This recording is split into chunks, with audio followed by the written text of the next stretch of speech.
Buenas noches, hola de nuevo. Bueno, estoy aquí para grabar la segunda parte del video sobre Lenin. Estamos a domingo 13 de noviembre de 2022, las 21:24, es decir, las 9:24 p.m. Y estamos en la ciudad de Madrid, España. Bueno, ya hace unas horas de madrugada, ¿qué hora dije que era? Ok.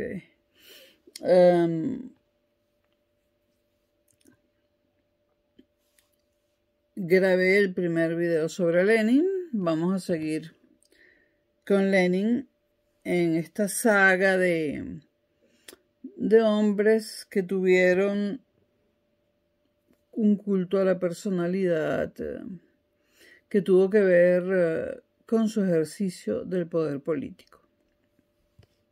Bueno, en 1917, en febrero, como todos saben, y como ya dijimos en el video anterior, pues Lenin tuvo que regresar o regresó a Rusia, Petrogrado, como se llamaba en ese momento, San Petersburgo.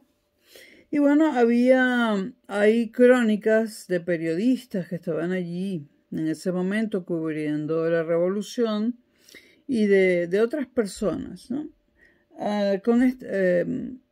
Estas crónicas nos retratan a Lenin de la siguiente forma.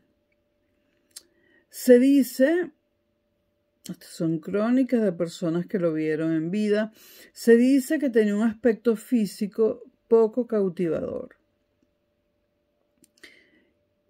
Aparentemente era calvo en ese momento, fornido, de baja estatura y vestía ropas raídas. Se le veía como un ser absolutamente anodino. Entre esas apreciaciones, algunas son de un periodista que en 1917 estaba cubriendo los hechos que estaban sucediendo en Petrogrado. Muchos observadores que estaban en 1917 allí indican o dicen, estas son opiniones personales de gente que lo conoció y a lo mejor brevemente, o no, a lo mejor durante largo tiempo.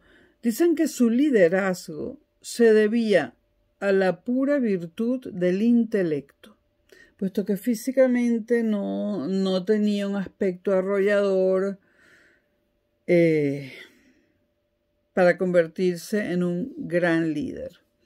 Entonces su liderazgo, dice un cronista de la época, se debía a la pura virtud del intelecto. Poseía la capacidad de explicar ideas profundas en términos sencillos. Esto es muy bueno para comunicarse con las masas. Tenía una muy aguda inteligencia y la puso al servicio sobre todo de dos cosas. Uno, al servicio de sus soberbias dotes políticas y organizativas, que también las tenía, y en segundo lugar puso esta inteligencia al servicio de la capacidad para la manipulación. Cosa importante en un político.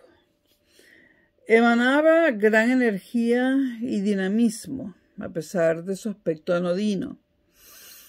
Era, y en esto concuerdan muchos observadores, un orador electrizante. Era un polemista de talento y tenía una notable aptitud para el debate agresivo.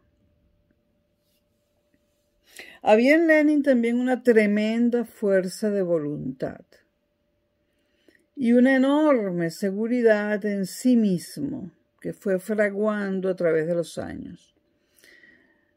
Por otra parte, tenía un temperamento colérico y voluntarista. Era profundamente intolerante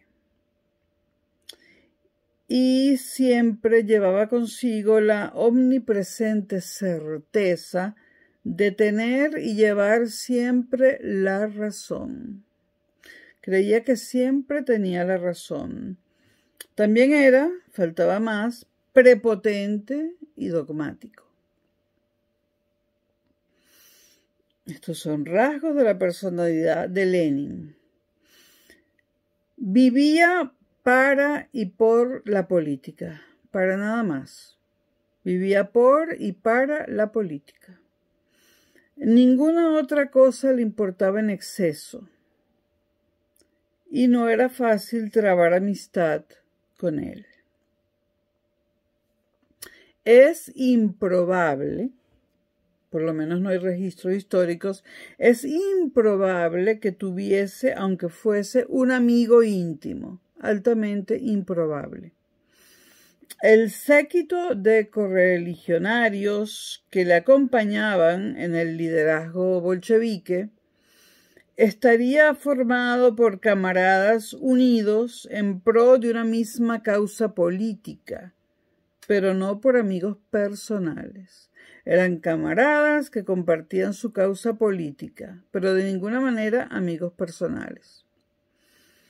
Su pequeño círculo de allegados apenas rebosaba el que integraban su esposa, sus hermanas, su hermano menor y su antigua amante Inesa Armand. Eso se trató de una relación de 2 años que terminó en 1912, pero Inés Armand permaneció a su lado y al lado de su causa hasta su fallecimiento en 1920. En 1920 muere su examante Inesa Armand.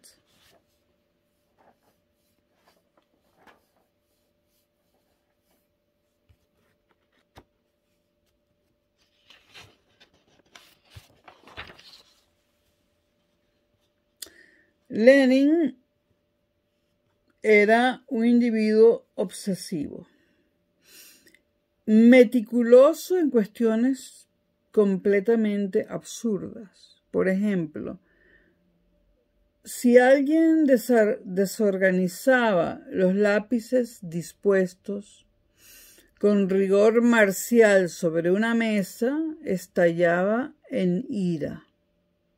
Bueno, así soy yo también. Me tocan algo y bueno. Pues estamos hablando de Lenin, pero lo comprendo. Repito, y es un ejemplo, desorganizar los lápices dispuestos con rigor marcial sobre una mesa, que las colocó él, desorganizárselos le producía un ataque de ira. Ya dijimos que era un individuo obsesivo. También era un individuo ambicioso, decidido a llevar adelante la revolución o la revolucionaria transformación de la sociedad rusa que se había propuesto auspiciar. Era intolerante e inflexible con los ideólogos marxistas que se atrevían a exponer puntos de vista contrarios a los de él. En la práctica se enfrentaría a sus antiguos pares y terminaría peleándose con otros teóricos marxistas. Y con lo que él llamaba los enemigos de clase, una categoría de personas sumamente elástica, es decir, ahí adentro de lo que él llamaba sus enemigos de clase, había personas muy distintas entre sí. Bueno, con los enemigos de clase, repito, una categoría de personas sumamente elástica, era implacable. Abogaba abiertamente en favor del terrorismo para liquidarlos y lo aplaudía. Estamos hablando de Lenin, no de cualquiera, ¿no? Toda su vida tuvo mala salud, dolores de cabeza devastadores, como yo, insomnio, como yo, y una tensión nerviosa que podía ponerlo al borde del desmoronamiento psíquico, como yo. Estas son casualidades que quizás no tienen que ver nada con las ideologías políticas. Tenía molestias estomacales recurrentes, yo no. Excesiva o extrema fatiga. Obviamente, él se sometía a un extenuante horario de trabajo, lo cual le producía esa excesiva fatiga, ¿no? Eso no nos pasa a todos los que nos sometemos a un extenuante horario de trabajo o de actividades. Entonces, molestias estomacales recurrentes, extrema fatiga, y buscaba alivio a todos estos males en volcánicas explosiones de rabia. La rabia lo aliviaba, las explosiones de rabia. Hipertensión, también al final de sus días era hipertenso, yo también lo soy, pero leve, y tenía arteriosclerosis, que le producían apoplegias. Esto ya es al final de su vida, que lo llevaron a la tumba en 1924. Nació en el 1870, si no me equivoco, 54 años.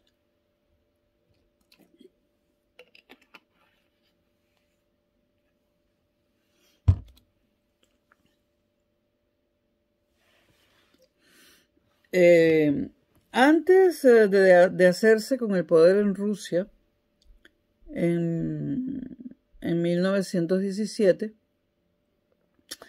siempre había conseguido recuperarse de sus males, sobre todo de los males nerviosos, tomándose largas vacaciones, donde solía pasear, nadar y hacer ejercicios físicos, ¿no? Para recuperarse del cuadro nervioso que presentaba y que incluía dolores devastadores de cabeza, insomnio y tensión nerviosa, lo cual le producía problemas psíquicos. Él buscaba alivio y se recuperaba tomándose largas vacaciones. Después de 1917 no pudo permitírselo, porque pasó a ser el líder de Rusia. Tenía la convicción de que moriría joven como su padre. Eso Freud lo llamaba neurosis de destino. Creer que se nace con un destino determinado, etc., ¿no? Fue un hombre marcado por el destino. Neurosis de destino, diría Freud. Quería consumar la revolución antes de morir. No, después de muerto es difícil, ¿no? Después de muerto puede que la termine de consumar otro, pero no él.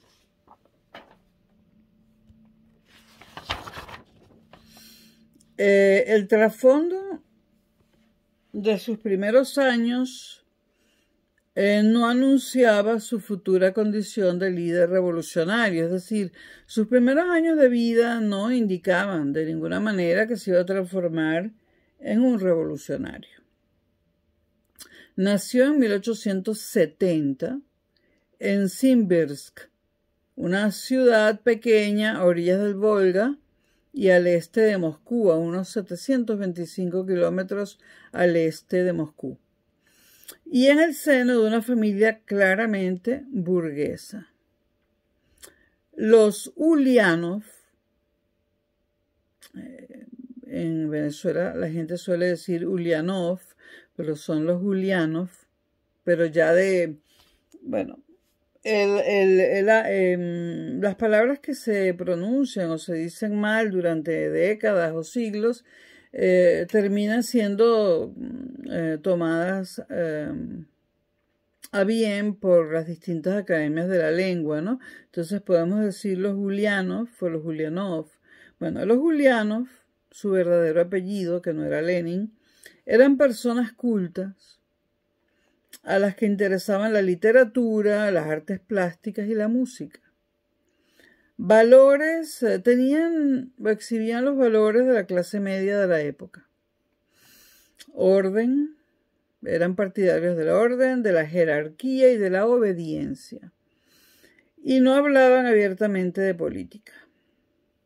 Los Ulianov o Ulianov se consideraban leales súbditos del emperador,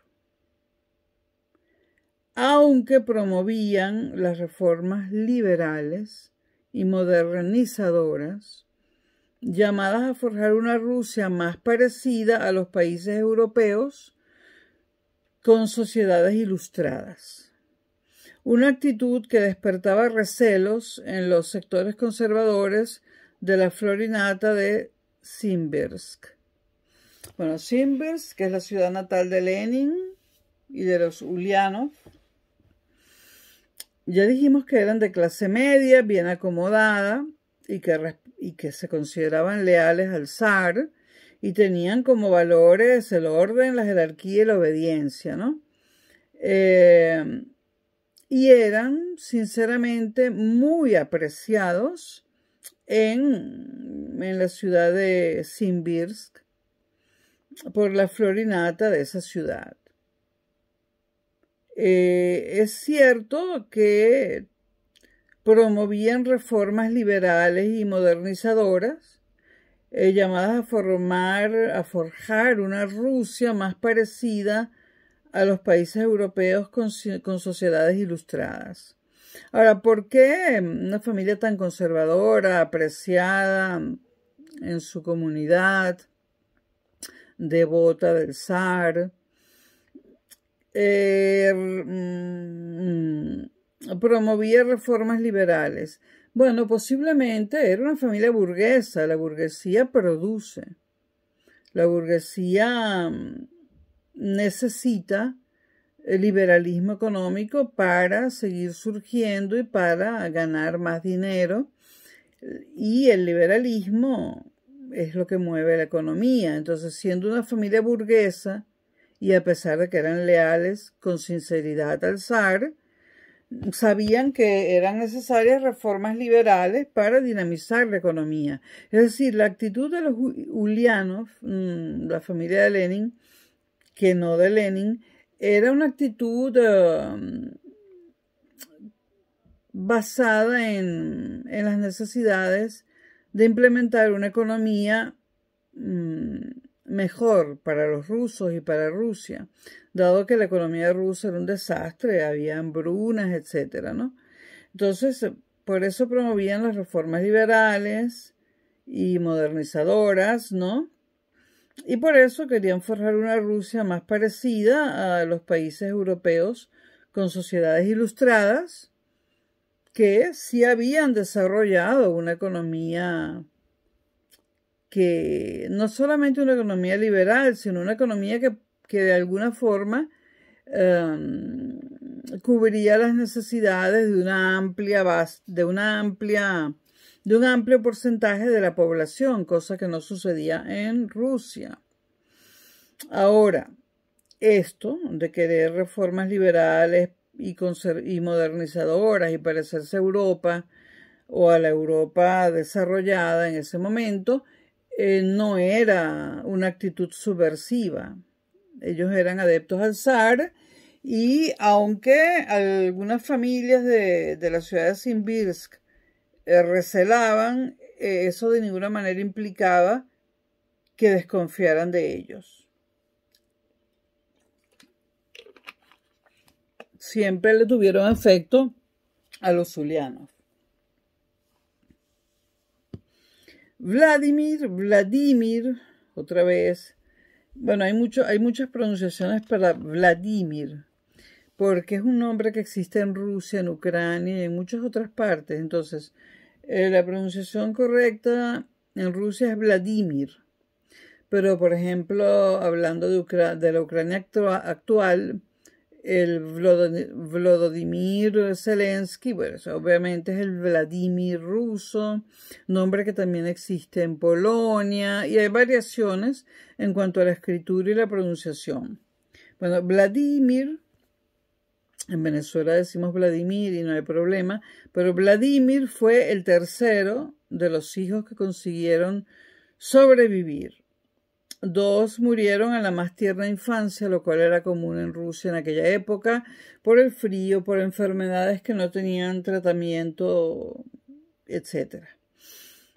Entonces fue el tercero de los hijos que consiguieron sobrevivir, 2 murieron en la más tierna infancia y permaneció estrechamente unido a su familia, y en especial a su madre, que muere en 1916, y a su hermana mayor, Ana, y a la menor, María.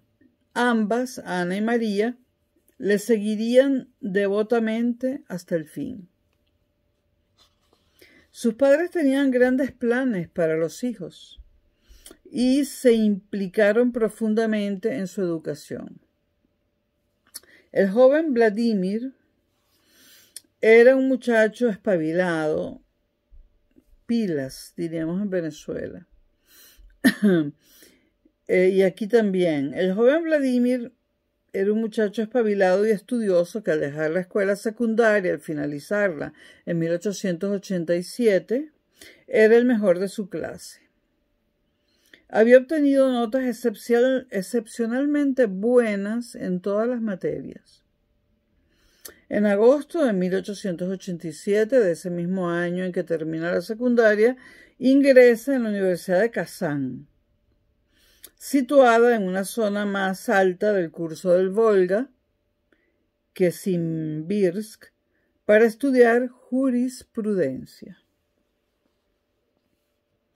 Menos de 4 meses después de entrar a la Universidad de Kazán, fue expulsado de la institución, junto con un grupo de compañeros, debido a su participación en una algarada organizada para poner fin a las restricciones que pesaban sobre las asociaciones estudiantiles.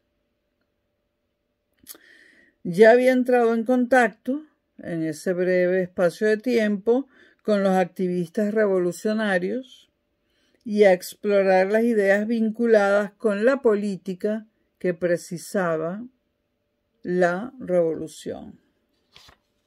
Lo que no sabemos es si estas ideas las adquirió cuando entró a esa universidad o si ya venían de antes. En 1886, un año antes, su hermano Alexander, que se había radicalizado políticamente, siendo estudiante de Ciencias Naturales en la Universidad de San Petersburgo, se unió a un grupo de amigos que soñaban con transformar la sociedad y conspiraban para acelerar el surgimiento de una revolución, haciendo saltar por los aires al zar Alejandro III. Es decir, su hermano Alexander, que estaba estudiando en la Universidad de San Petersburgo Ciencias Naturales, ya estaba involucrado en una revolución que pretendía, además, en primera instancia, volar por los aires a Alejandro III, el zar, es decir, matarlo. El 1 de marzo de 1887,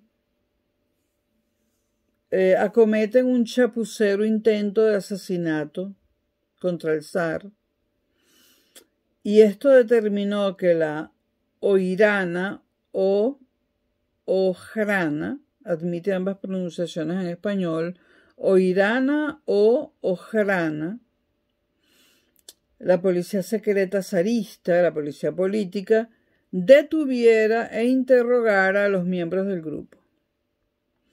Alexander, el hermano de Vladimir, admitió el delito de intentar asesinar al zar. Fue sentenciado a muerte y pereció ahorcado el 8 de mayo de 1887. La ejecución de su hermano dejó en Vladimir un corrosivo odio a la dinastía Romanov, o Romanov, como decimos en Venezuela. Llegó a la inamovible conclusión de que había que derrocar al régimen zarista. Ahora, existen pocos datos de cuánto influyó la ejecución de su hermano por órdenes del zar. O sea, existen pocas informaciones que nos digan cómo influyó la ejecución de su hermano por órdenes del zar en la mentalidad de Vladimir, en sus intenciones revolucionarias e incluso en su estado psíquico y afectivo. No podemos elucubrar porque no sabemos cómo reaccionó ante ello. Solo sabemos que después de la ejecución de su hermano, nació en él un odio enorme contra la dinastía Romanov. De todos modos, la conclusión de que había que derrocar el régimen zarista, al parecer, ya había llegado antes de la muerte de su hermano a esa conclusión. Vladimir no tarda en zambullirse en la literatura subversiva. El compromiso de lealtad a la futura revolución que entonces adquirió iba a consumirlo a lo largo de los 30 años siguientes. O sea, en ese momento él adquiere un compromiso de lealtad a la futura revolución, su revolución. Compromiso que lo consume a lo largo de los 30 años siguientes. Empezó a sumergirse en el pensamiento de Marx y a moverse en los reducidos círculos revolucionarios. En el transcurso de la década de 1890, esta actitud conseguiría que la OIRANA o Ojrana, la policía secreta zarista o policía política, le arrestara y le enviara a un confortable exilio en una agradable región de la Siberia oriental, donde su futura esposa, Nadezhda Krupskaya, fue a reunirse con él.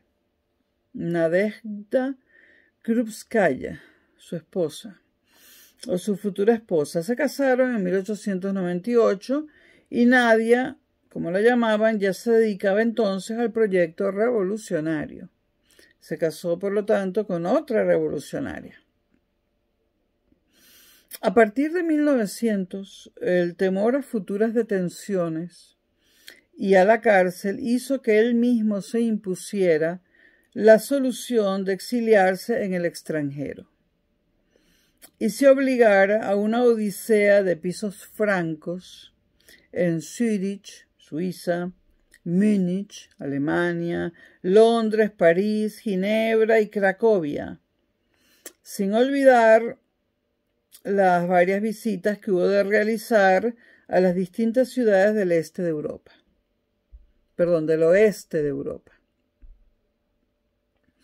El futuro líder de los trabajadores no tuvo nunca que ganarse la vida con un empleo convencional, cosa que a partir de ese momento se ha visto en muchísimos revolucionarios, ¿no?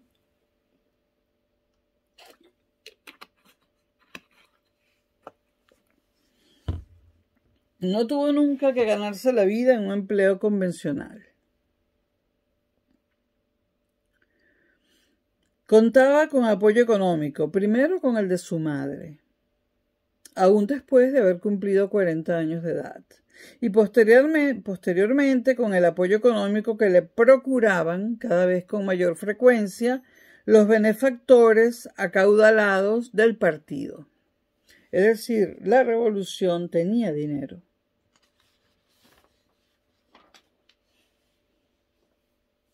O mejor dicho, tenía financistas. Al final lograron asignarle un salario con los fondos del movimiento bolchevique. Con eso le alcanzaba para mantener un nivel de vida bastante modesto y le permitía concentrarse plenamente, pese a la distancia, en pensar y planear la revolución. La revolución para Rusia la pensó y planificó lejos de Rusia.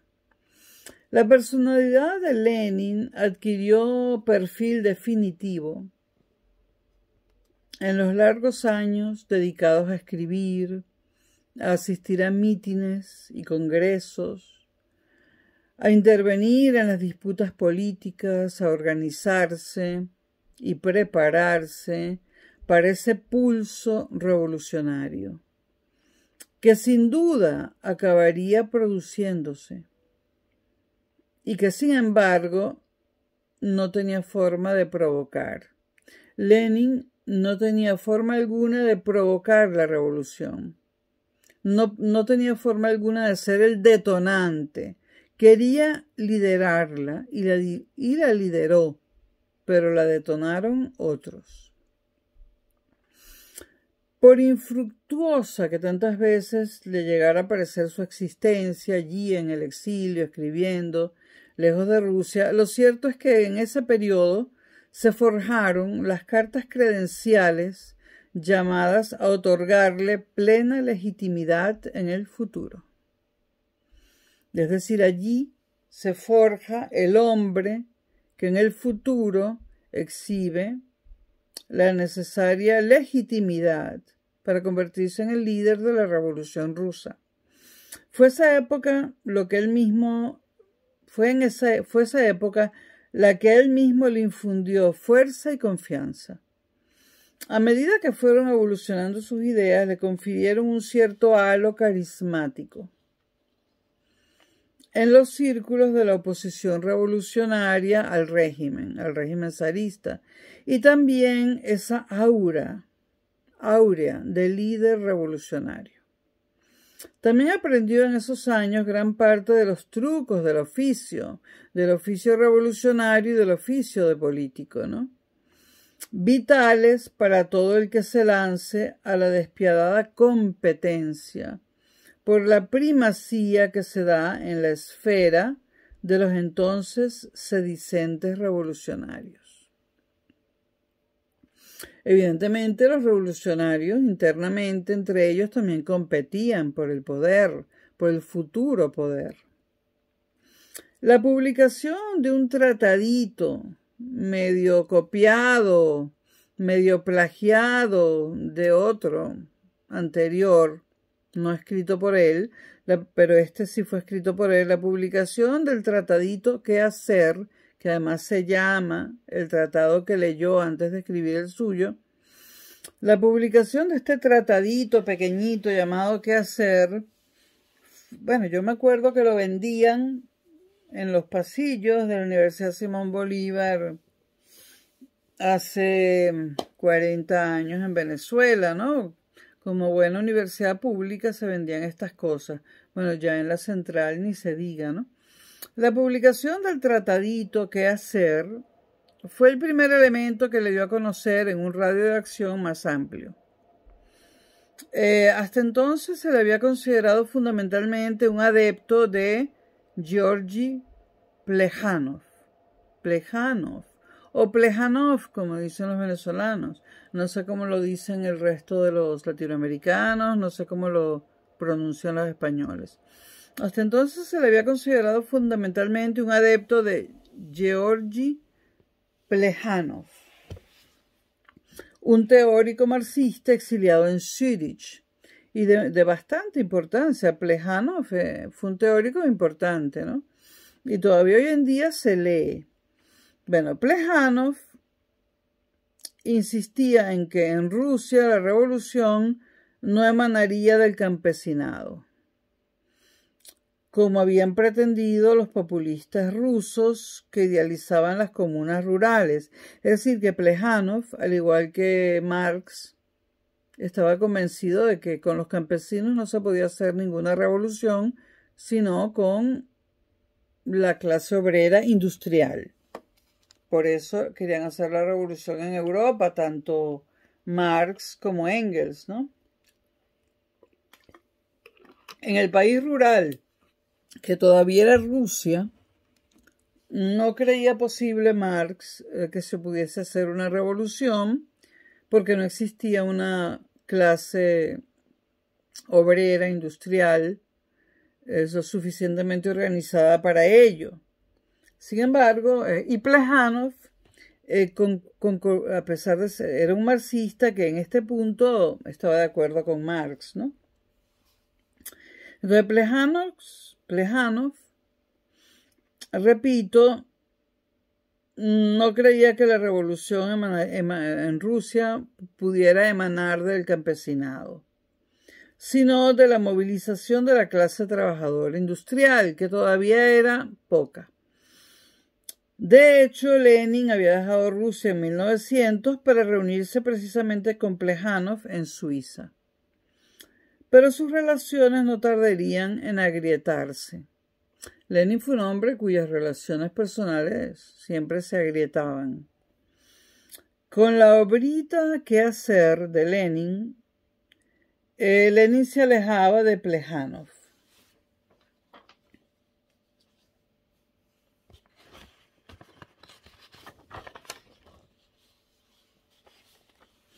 Su escrito, el de Lenin, sentó las bases precisas para convertir las ideas de la revolución de Marx en un método de acción política. Expuso la necesidad de un partido de naturaleza conspiratoria, organizado, centralizado y formado por revolucionarios entregados, capaces de constituirse en vanguardia y liderar al proletariado en la lucha de clases. Y como haría falta un líder, Lenin aspiraba a ese liderazgo. Además, Lenin no concebía otro líder que no fuera él. Las luchas intestinas, para colmo, horadaban las facciones. El segundo congreso del Partido Obrero Socialdemócrata de Rusia, una formación política revolucionaria que en 1898 defendía un programa marxista, repito, el Partido Obrero Socialdemócrata de Rusia era una formación política revolucionaria que en 1898 defendía un programa marxista. El segundo congreso de dicho partido, celebrado en Londres en 1903, resultó muy doloroso. Hubo una escisión entre las facciones que encabezaban Lenin y Yuli Martov, antiguo amigo de Lenin e implacable oponente ahora. Martov, que no era un adversario para Lenin en el terreno de la maquinación política, cometió un error de cálculo y acabó perdiendo una votación sobre la poca importante cuestión de la composición del consejo editorial del periódico marxista Iskra. Iskra se puede traducir en español como La Chispa, cuyo primer número se lanzó en el año 1900. Lenin gana la votación y dio a su facción el nombre de los de la mayoría. Los de la mayoría significa en ruso, o sea, para decir la mayoría o los de la mayoría, en ruso se usa la voz bolsheviki. De ahí viene el nombre de bolcheviques. Esa voz se convirtió en lo que ya sabemos. Aunque la formación de Lenin era minoritaria, se adjudicó la voz de bolsheviki, los de la mayoría. Su formación era minoritaria, pero es que esta votación no fue acerca del partido, sino acerca de la composición del consejo editorial de un periodicucho. Pero ya Lenin era lo suficientemente maquiavélico para hacer estas cosas, ¿no? Martov, torpemente, porque fue muy torpe, aceptó denominar a su grupo los de la minoría respecto a las ideas del consejo editorial de esa publicación, no respecto al partido. Pero bueno, Martov fue torpe y aceptó denominar a su grupo los de la minoría, que en ruso se dice con la voz mensheviki. Posteriormente se convirtieron en los mencheviques, asumiendo implícitamente su escasa popularidad. Pero es que la popularidad de Martov era escasa en esa revista, no en el partido, pero cayó en una trampa maquiavélica de Lenin, ¿no? La respuesta de Lenin a la revolución vivida en Rusia en 1905, que él contempló de lejos, consistió en radicalizarse más, en radicalizar más su llama retórica y en exigir la creación de una dictadura democrática, revolucionaria, provisional del proletariado y el campesinado. Repito, Lenin exigía la creación de una dictadura democrática.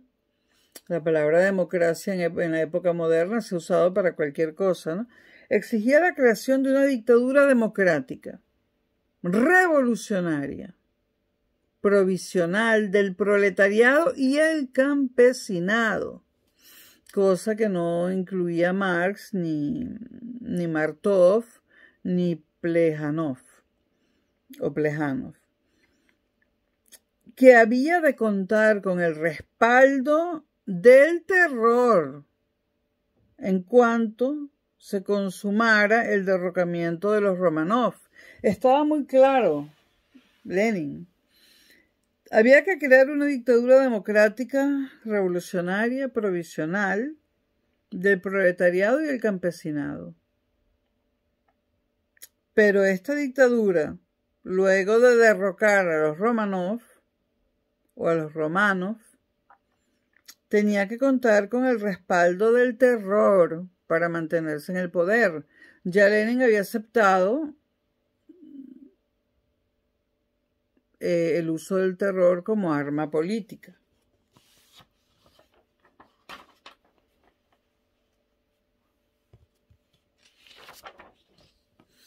Dicha postura agravó la ruptura con los mencheviques. Estos subrayaban la necesidad de un liderazgo de la clase media que debía ponerse al frente de una revolución burguesa y democrática. O sea, los mencheviques querían una revolución burguesa y democrática, es decir, como la de Francia en 1789, es decir, suplantar a la aristocracia representada por el zar por la burguesía. Repito, los mencheviques, se agrava la ruptura de los bolcheviques con los mencheviques porque estos últimos subrayaban la necesidad de un liderazgo de la clase media que debía ponerse al frente de una revolución burguesa y democrática. Esa no era la que quería Lenin, para poder cubrir la primera etapa de la senda conducente al socialismo. Lenin, por su parte, insistía ya en saltarse esa fase. La fase de la revolución burguesa, Lenin se la quería saltar. Y se la saltó. En 1906, sin embargo, se supera la escisión entre las facciones. Pero luego hubo nuevas fragmentaciones y en 1912 se da una completa escisión total. Ya las dos facciones se vuelven absolutamente irreconciliables.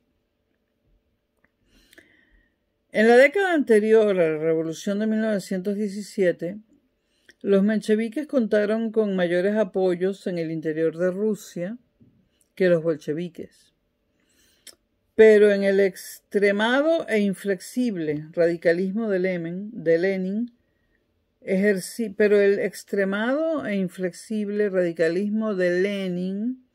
ejerció un poderoso atractivo incluso para miembros de la facción menchevique. Al regresar Lenin a Rusia con 46 años de edad, consumadas ya la Revolución de Febrero y la deposición del zar, qué cómodo le fue todo a Lenin, ¿no? Lenin se encontró de pronto en un país en el que llevaba sin poner el pie prácticamente 2 décadas. Desconocido para la mayor parte de los rusos, los activistas comprometidos con las más radicales formas de revolución, es decir, los miembros del partido bolchevique, lo tenían, sin embargo, por un profeta, un gurú del pensamiento revolucionario y el organizador de un movimiento que había alcanzado el punto de maduración. Seguimos próximamente en el tercer video, no sé cuántos serán, acerca de Vladimir Ilich Ulyanov, alias Lenin. Esto es todo por ahora. Son las 22:10, es decir, las 10:10 p.m. del domingo 13 de noviembre de 2022 en la ciudad de Madrid, España. Nos vemos.